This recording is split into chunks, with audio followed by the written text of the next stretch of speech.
여러분, 우리가 성경을 보면은 물론 하나님께서는 모든 사람을 사랑하시지만 그 중에서도 하나님의 기준에 부합하고 하나님의 특별한 사랑을 받았던 사람이 아마 다윗 왕이 아닌가 싶습니다. 그래서 다윗 왕 이후에도 하나님께서는 이스라엘의 왕이 세워질 때마다, 솔로몬이 왕위에 세워질 때도 너가 만일 너의 아버지 다윗이 행함과 같이 내 길로 행하면 너의 이스라엘의 왕위를 영원히 견고하게 하리라.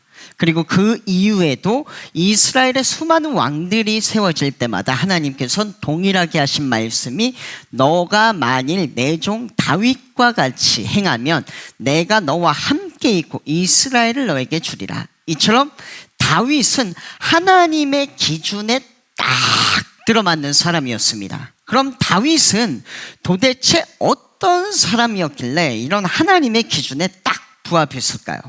근데 의외로 성경을 보면은 아이러니한 거는 다윗은 인간관계에 있어서는 사람들과 갈등과 충돌이 꽤 많이 있었던 사람입니다. 그걸 추측할 수 있는 성경의 내용이, 다윗이 쓴 시를 보면은 시편에 많은 시들이 있지만 다윗이 쓴 시가 73권입니다. 근데 그 중에 원수라는 단어가 55번 나옵니다.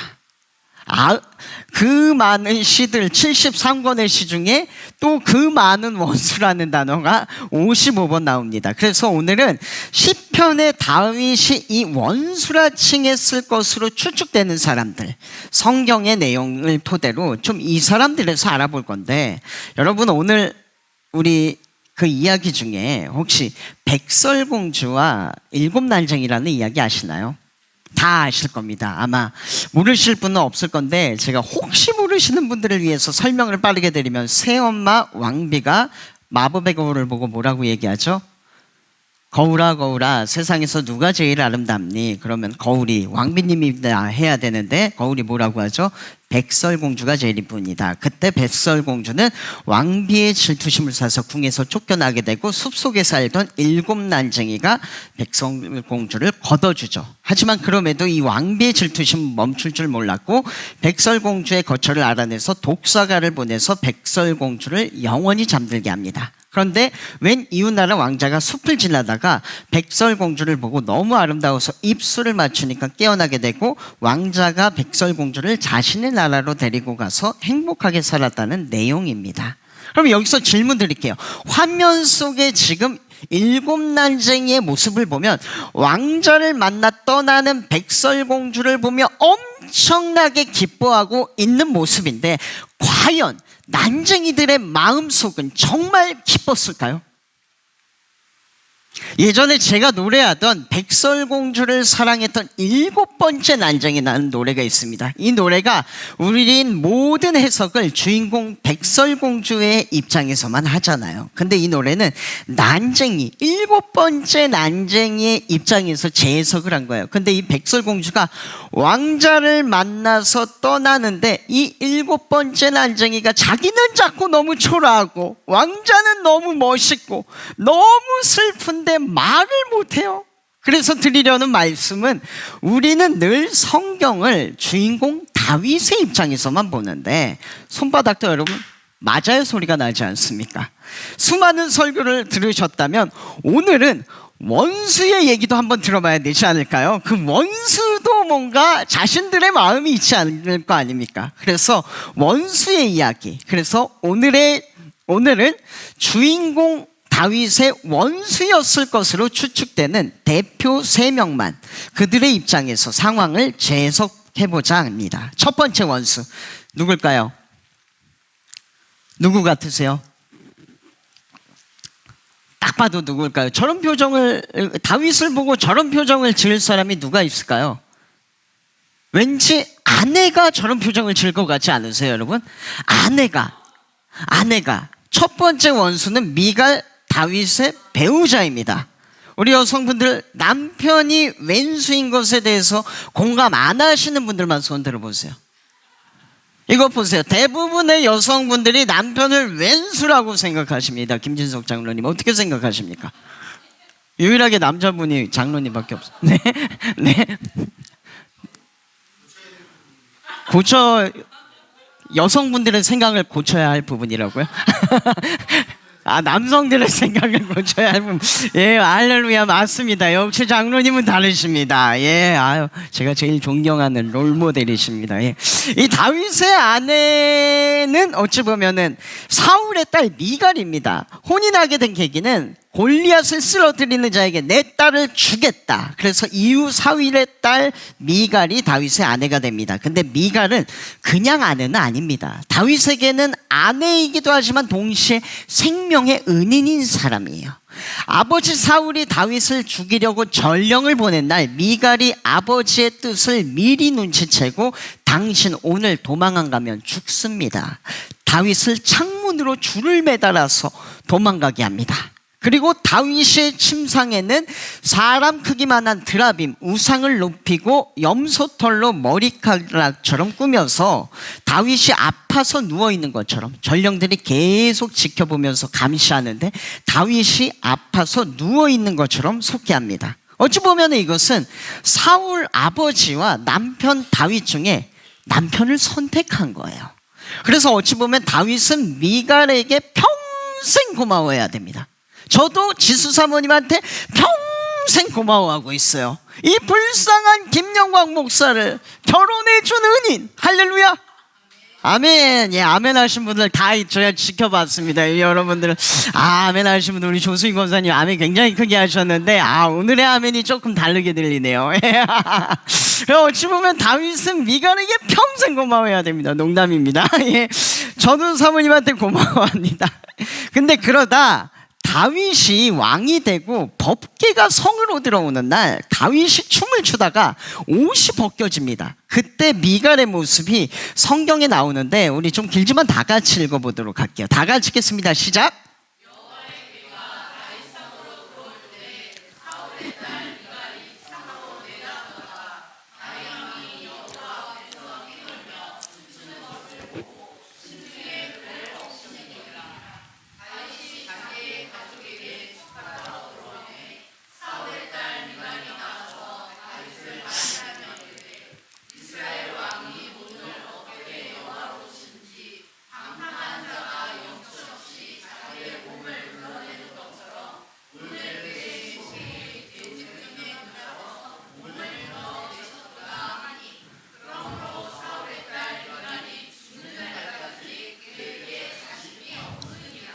예, 여호와의 개가 다윗성으로 들어올 때에 사울의 딸 미갈이 창밖을 내다보다가 다윗이 여호와 앞에 뛰놀며 춤추는 것을 보고 심히 그를 업신여기니라. 다윗이 자기의 가족에게 축복하러 돌아오매 사울의 딸 미갈이 나와서 다윗을 맞이하며 이르되 뭐라고 합니까? 이스라엘의 왕이 오늘 어떻게 영화로우신지 방탕한 자가 염치 없이 자기 몸을 드러내는 것처럼 오늘 그의 신복의 계집의 종의 눈앞에서도 몸을 드러내셨도다 하니, 그러므로 사울의 딸 미갈이 죽는 날까지 그에게 중요합니다. 자식이 없으니라. 예, 자식이 없습니다. 이렇게 얘기를 합니다. 여러분, 어찌 보면은 이게 우리가 생각을 해보면 미갈이 조금 말을 심하게는 한 것 같아요. 약간 비꼬면서 말을 하긴 했습니다. 근데 미갈의 입장에서는 충분히 할 수 있는 말입니다. 왜냐하면 아버지 사울이 40년을 왕위에 있었는데 자신이 본 아버지 사울 왕의 모습은 체면이 보여지는 모습을 굉장히 중시하는 왕이었습니다. 사무엘이 사울을 두고 돌아가려고 할 때도 사무엘의 옷이 찢어질 정도로 붙잡았던 이유가 전쟁 승리 축하 감사 예배를, 감사 제사를 드리기 위해서 지금 밖에 사람들이 엄청나게 많이 와 있어요. 원로들이 와 있고 이스라엘 백성들이 모여 있습니다. 근데 대제사장 사무엘이 돌아가 버리면 어떡합니까? 이처럼 사람들 앞에서의 최면을 굉장히 중시하는 아버지 밑에서 자란 공주입니다. 그래서 다윗에게 좀 기대했던 모습은 법궤가 들어오는 날이 이스라엘 역사에도 남을 굉장히 큰 공식적인 행사였기 때문에 그날 왕복도 좀 제대로 갖춰 입고 다른 날보다 더 단정하게 근엄한 왕의 모습으로, 권위 있는 왕의 모습으로 기뻐하더라도 좀 여러분 멋있게 기뻐하는 거 아시죠? 그냥 기뻐하는 거 말고 멋있게 막 할렐루야. 여러분, 이곳에 여호와께서 오셨음을 환영합니다. 국민 여러분, 그동안 너무 고생 많으셨습니다. 이제 하나님께서 우리와 함께함을 믿습니다. 할렐루야. 뭐 이런 걸 원했을 거예요. 이걸 바랬을 거예요. 근데 신난다고 에봇, 제사장이 입는 옷을 입고, 여러분 생각해 보세요. 자기가 왕인데 왜 제사장이 옷을 입습니까? 왕관을 쓰고 왕의 옷을 입어야지. 그럼 멋있게 제사장처럼이라도 좀 보여야 되는데 혼자 신나서 춤추다가 옷이 벗겨지고 자빠지고 난리가 다니에요. 다윗이 들어오니까 미갈이 하고 싶었던 말은 어찌 보면 이겁니다. 다윗 왕이여, 당신은 왕입니다. 이제 과거의 어린 목동이 아닙니다. 오늘 그 행사에 신하들과 백성들과 종들까지 다 보고 있었어요. 그럼 아버지를 버리고 남편 다윗을 선택한 아내이자 생명의 은인인데, 우리 이렇게 말할 수 있잖아요. 미갈, 내 얼굴 좀 봐봐. 많이 속상했지. 내가 오늘 너무 과했어. 그럼 될걸. 하지만 다윗은 그렇지 않고, 그러므로 사울의 딸 미갈이 죽는 날까지 그에게 자식이 없으니라. 그 중전마마 미갈과의 부부관계를 끊어버립니다. 정실 부인에게 아기를 없게 하고 첩의 아들을 어찌 보면은 왕위에 앉히겠다는, 어찌 보면 미갈에게 당시의 문화로서는, 사회적인 분위기로는, 여성으로는 이 사형 선고와 다름없는 그런 선고를 내려버립니다. 이게 미갈의 입장이에요. 두 번째 원수는 누굴까? 우리 한번 이것도 보도록 할게요. 누굴까요? 잘생겼죠? 예, 잘생겼는데 압살롬, 셋째 아들입니다. 압살롬이 그렇게 잘생겼다고 그래요. 압살롬 아버지를 꺾고 왕이 되려 했던 아들입니다. 아들과 원수가 된 시작점은 압살롬과 배다른 첫째 형 암논이 압살롬의 친여동생을 겁탈하는 가족 간에는 절대로 있어서는 안 될 일이 발생합니다. 그리고 이 일이 발생한 직후에, 그 겁탈이 일어난 직후에 암논이 종들을 시켜서 그 다말을 차가운 길바닥에다 그냥 던져버립니다. 내쫓아버려요. 얘를 내쫓아버려라 하고 내쫓아버립니다. 근데 하필이면은 그 내쫓은 순간 마주친 게 친오빠 압살롬이에요. 압살롬이 동생아, 너 꼴이 왜 이러냐? 도대체 무슨 일이냐? 이게 뭔 일이냐 너에게? 다말이 울면서 아무 말을 못합니다. 이미 압살롬이, 눈치가 빠른 압살롬이 눈치채고, 첫째 형이 한 짓이냐? 다말이 내 오빠. 이후 당시의 고대의 사회적인 분위기상 다말은 처녀성을 상실했으므로 피해자임에도 불구하고 도리어 가해자처럼 결혼도 못하고 평생을 압살롬의 집안에서 나오지 못하고 죄인처럼 숨어 삽니다.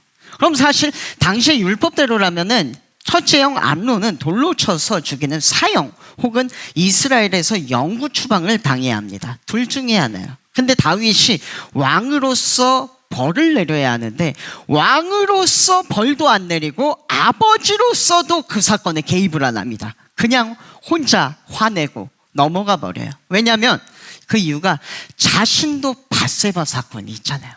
자신도. 그래서 당시의 법대로라면 다윗도 남편이 있는 다른 여인과 통간을 했기 때문에 암논이랑 똑같이 돌을 맞아 죽어야 하는 입장입니다. 거기다가 왕위를 이을 첫째 아들이기 때문에 눈 감아주고 그냥 넘어갑니다. 근데 압살롬의 입장에서는 매일 집에 가면 생각해 보세요. 죄인처럼 울면서 사는 다말 여동생이 있어요. 숨어 살고 있어요.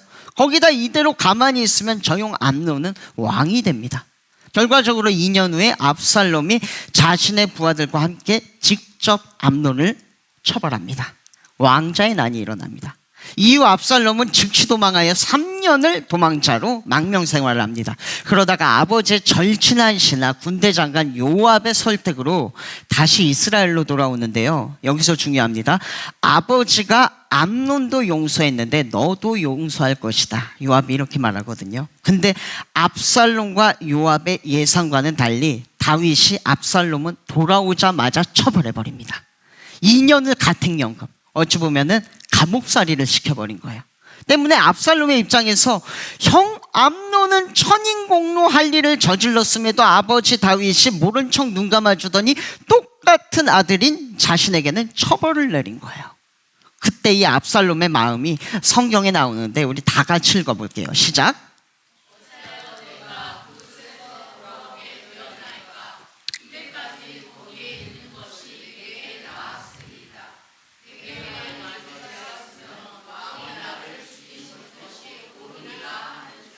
어찌하여 내가 그 술에서, 그 술은 여기 어찌 보면 망명생활을 하던 나라입니다. 술로 도망갔어요.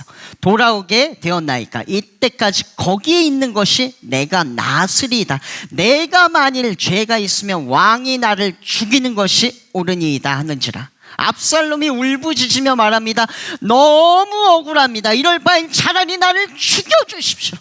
나를 죽이는 게 낫습니다. 그리고 그렇게 2년의 가택연금이 풀리고 정확히 4년 뒤에 압살롬의 반란이 일어납니다. 그렇게 다윗은 자신이 낳은 아들과 원수가 됩니다. 그렇게 끝이 나요. 예, 압살롬이 죽고 끝이 납니다. 다음 우리 세 번째 원수, 마지막으로 압살롬을 설득했던 요압입니다. 요압. 사실 요압은 억울한 게 다윗이 사울을 피해 도망자 생활을 하던 시절 함께 도망자 생활을 했던 사람입니다. 도망한 이유가 근데 뭐냐면 다윗의 조카예요. 그 사울의 질투심에 대한 분노가 다윗의 가족들에게까지 향하게 됩니다. 그래서 다윗의 누나 스루야의 아들 요압도 졸지에 다윗 때문에 도망자 생활을 10년을 같이 하게 됩니다. 어찌 보면 요압은 다윗이 가장 미안해야 할 사람입니다. 그리고 그때 함께 도망자 생활을 한 사람이 우리야, 밧세바의 남편입니다. 성경에는 햇사람 우리야라고 나오는데 우리야는 도망자 생활을 하게 된 계기가 햇사람, 즉 이스라엘 사람이 아닌 외국인이기 때문이에요. 우리야는 자신의 나라가 멸망해 버렸습니다. 그래서 이스라엘로 귀화하게 되고 그곳에서 신앙을 갖게 된, 여호와 하나님을 믿게 된 사람입니다. 근데 당시 사울 왕이 폈던 정책 중에 하나가 이스라엘, 히브리인 민족주의 정책입니다. 우리는 선민 이스라엘이라고 하잖아요. 선택받은 민족이다. 여호와께 선택받은 민족이다. 이방인들은 그렇지가 않다. 그리고 그 민족주의 정책이 너무 극단적이어서 이방인, 외국인을 다 내쫓고 학살하는 일까지 벌어지게 됩니다. 이런 이유로 히타이트 사람, 헷 사람이었던 우리야는 졸지에 도망자 생활을 하게 됩니다. 그리고 이 10년의 도망자 생활 속에서 다윗과 요압과 우리야, 그리고 그 시간을 함께한 사람들은 아주 끈끈한 전우회로 뭉치게 됩니다. 우리 회복의 교회도 보면은 10년이 됐어요. 10년 동안 보면은 그 10년을 함께 하신 분들도 있고 1년을 함께 하신 분들도 있고 뭐 이제 쭉 있잖아요. 근데 보면은 우리 안에 그 끈끈함이 있잖아요. 할렐루야. 예, 끈끈함이 있잖아요. 그리고 시간이 지나서 그들도 어찌 보면 근데 끈끈함이 있었던 거예요. 10년을 이 도망자 생활을 같이 했기 때문에. 시간이 지나서 다윗은 왕이 되고 요압은 군대 장관이 됩니다. 하루는 전장에 우리야가 편지를 갖고 와요. 다윗의 편지인데 이제 열어보니까, 요압이 열어보니까 내용이 우리야를 죽여라. 요압이 아마 가슴이 철렁했을 거예요. 그럼에도 불구하고 요압은 왕의 명이기도 하고 속으로 아마 삭혔을 겁니다. 우리야가 뭔가 다윗 왕에게 도저히 절대로 용서받지 못할 죄를 지었겠지. 요압은 자신의 명령으로 20년 안팎을 함께 지낸 우리야를 전장의 가장 앞에 세워서 죽게 합니다. 어찌 보면 우리야도 알았을지도 몰라요. 전장의 앞에 서면 죽게 되는 걸. 하지만 그 듬직한 우리야는 자신이 앞에 서게 되고 결국에는 죽게 됩니다. 근데 웬걸 나중에 뚜껑을 열어보니까 우리야는 잘못한 게 하나도 없어요. 삼촌 다윗이 우리야 아내 밧세바와 스캔들이 난 게 이유예요. 그때 성경의 주인공 다윗이 아닌 요압의 심정은 어땠을까요, 여러분? 성경에는 나오지 않지만 아마 자신의 명령으로 죽음으로 내몬 20년 지기 우리야를 생각하며 대성통곡을 했을 것 같아요. 그럼 사실 생각해 보면은 다윗이 이 일 이후에 조치를 취했어야 합니다. 요압이 조카니까 요압에게 작아서 요압아 정말 미안하다. 삼촌이 큰 실수를 하고 말았다. 근데 그러지 않고 그냥 그렇게 관계가 깨지고 사이가 점점 멀어져서 원수처럼 지내다가 죽기 직전에 솔로몬에게 유언을 남깁니다. 그 유언의 내용을 우리 한번 다 같이 읽어볼게요. 시작.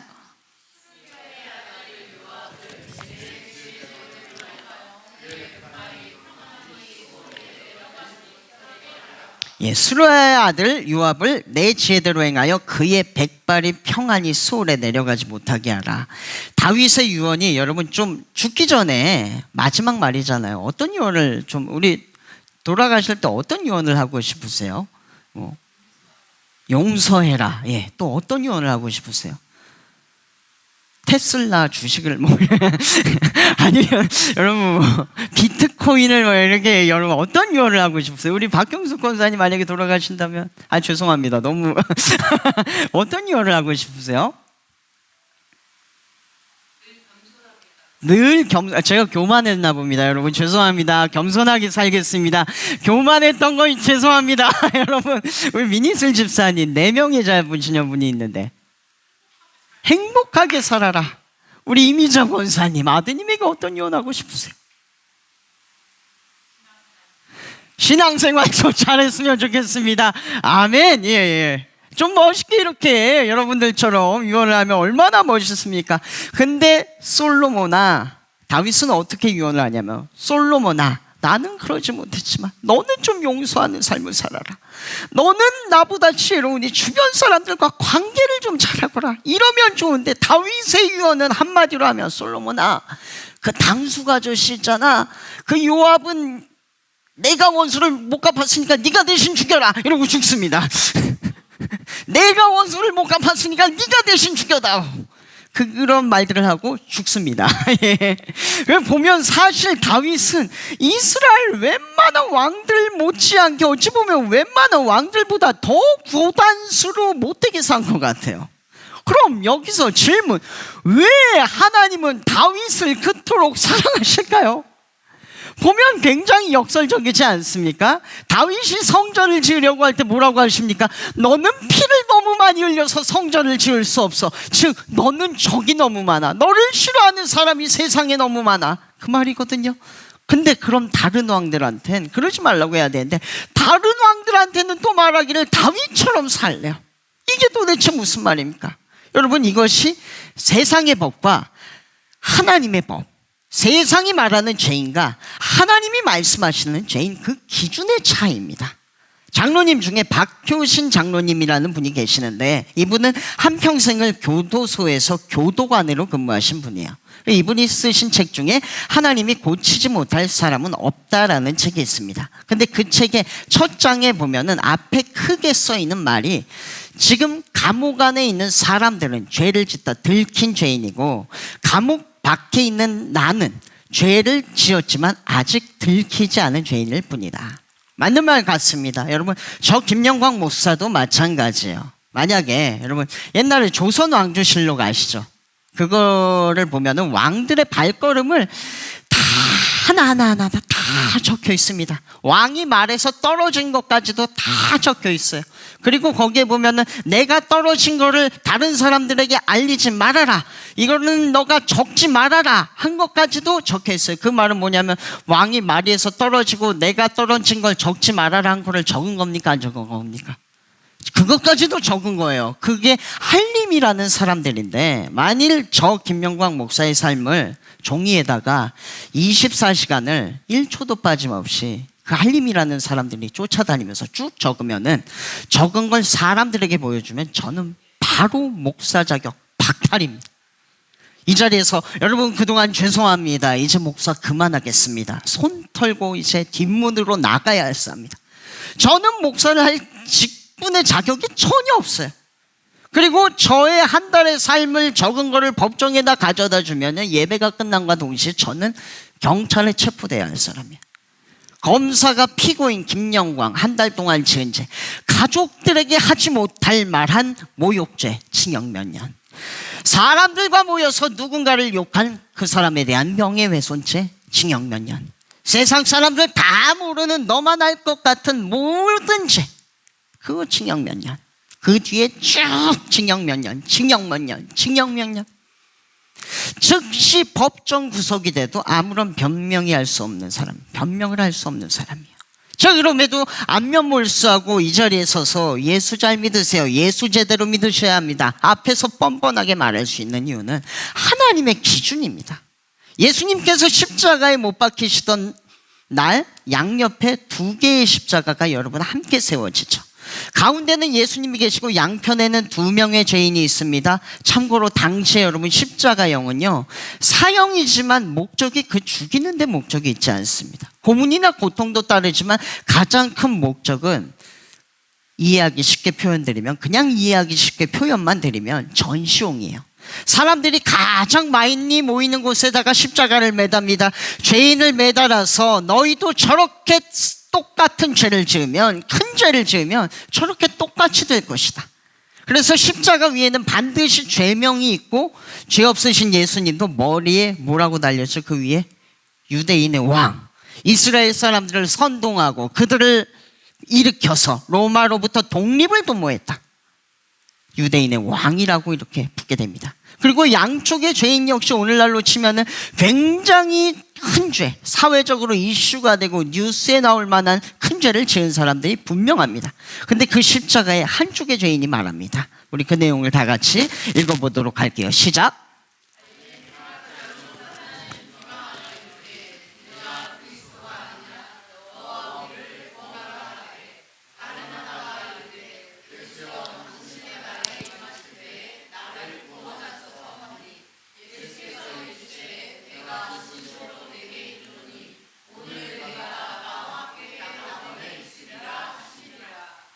예, 오른편의 죄인이 뭐라고 말합니까? 여러분, 나를 구원하소서. 예수께서 오늘 내가 나와 함께 낙원에 있으리라. 여기서 이 낙원은요, 여러분, 에덴 동산이랑 같은 단어입니다. 하나님이 계신 곳, 곧 천국을 의미합니다. 반주 좀 도와주시길 바랍니다. 여러분, 그래서 의인과 악인의 기준, 그 기준이 의인은 착하게 산 사람, 선한 사람, 악인은 나쁘게 산 사람, 나쁜 사람이 아닙니다. 의인은 십자가 위에서 용서받기를 청한 사람, 악인은 같은 십자가 위에서 용서받기를 청하지 않은 사람. 여러분, 저와 여러분은 지금 우리 모두는 십자가에 달린 죄인입니다. 다만 우리는 모두 예수님의 오른편의 죄인일 뿐입니다. 제가 이곳에서 뻔뻔하게 서서 목사라고 말할 수 있는 것도 십자가에 달린 죄인이지만 용서받기를 청했기 때문입니다. 저에게 성령이 임한 날, 제가 3박 4일 동안 얼마나 눈물을 흘리면서 기도원에서 눈물을 흘리고 기도를 했는지 눈이 퉁퉁 부어가지고 집으로 돌아가지 못하고 안과부터 갔어요. 네, 여러분, 성령이 임하면요, 이거 해주세요, 저거 해주세요, 뭐가 필요합니다, 뭐가 급합니다, 이런 말이 안 나옵니다.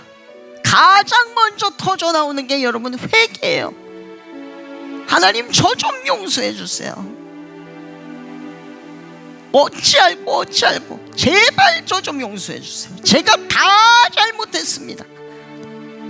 여기 계신 분들 지금 그 날이 있기 때문에 오늘도 이 자리에 예배드리고 계신 거잖아요. 그럼 제가 아까 성경에 다윗이 원수에 대해서 기록했다고, 많이 기록했다고 말씀을 드렸잖아요. 그럼 또 하나 질문 드릴게요. 성경에 다윗이 회개하고 참회한 기록이 몇 번 등장하는지 아십니까?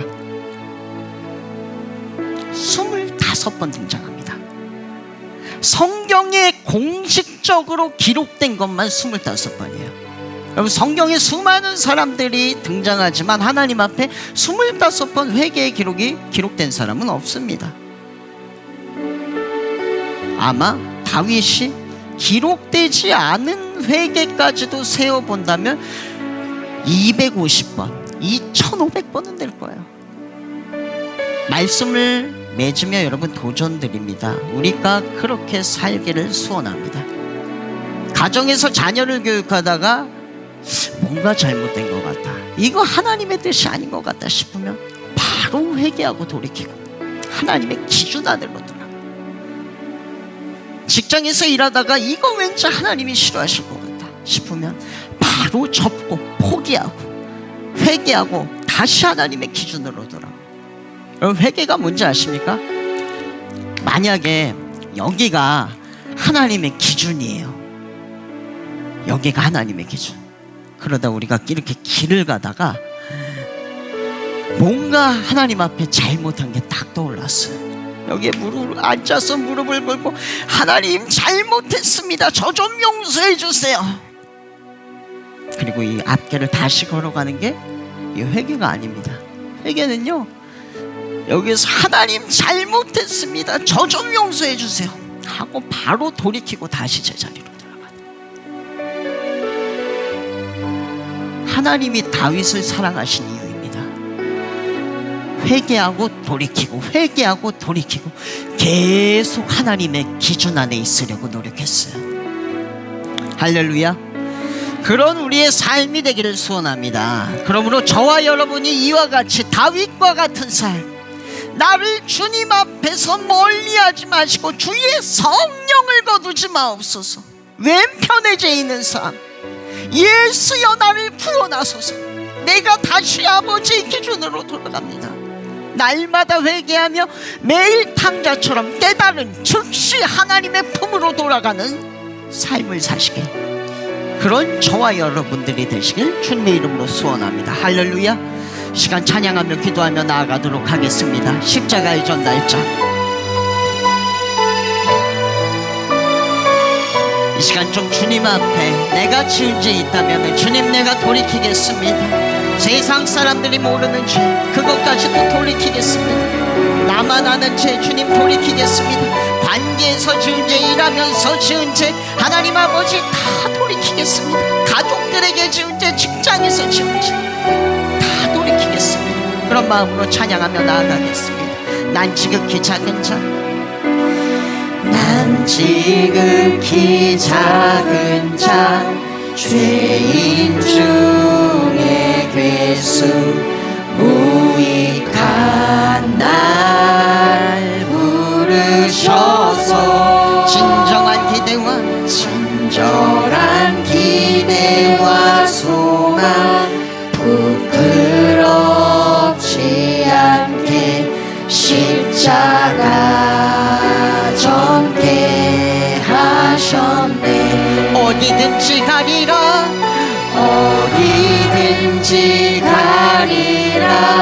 주 위에 서라면 나는 전하리 그 십자가. 내 몸에 맨 십자가,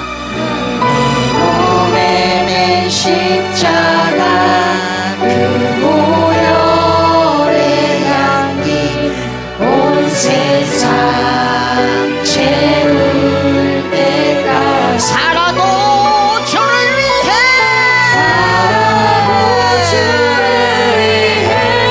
죽어도 주를 위해 사나 죽으나 난 주의 것. 십자가의 능력,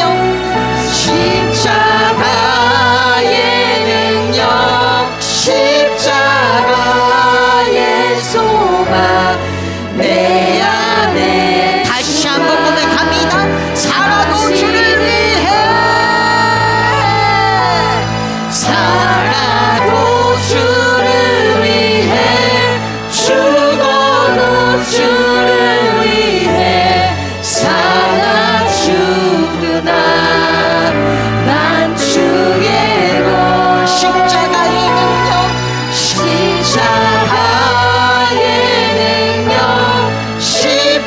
십자가의 소망 내 안에 주만 사시는 것. 난 지극히 작은 자, 난 지극히 작은 자, 죄인 중에 괴수, 무익한 날 부르셔서 간절한 기대와 소망 부끄럽지 않게 십자가 전개하셨네. 우리가 이 시간 쭉 기도하며 나아가기를 소원합니다. 이 시간 기도하며 나아갈 것은 하나님 아버지 회개의 영을 부어주시기를 원합니다. 하나님 아버지, 내가 주님 앞에 지은 죄 있다면 용서하여 주시옵소서. 주님 아버지, 주님 나를 의인이라 칭하셨음에도 불구하고 내가 세상 사람들과 살면서 세상에 있기 때문에 지은 죄 있다면 용서하여 주시옵소서. 입술로 지은 죄 있다면 용서하여 주시옵소서. 생각으로 지은 죄 있다면 용서하여 주시옵소서. 말로 지은 죄 있다면 용서하여 주시옵소서. 관계로서 지은 죄 있다면 용서하여 주시옵소서. 일하면서 지은 죄 있다면 용서하여 주시옵소서. 내가 다시 당자와 같이 아버지의 품, 예수 그리스도의 품, 하나님의 품으로 돌아갑니다. 나를 받아 주시옵소서. 이 시간 다 같이 주님의 이름 세 번 부르고 통성으로 기도합니다.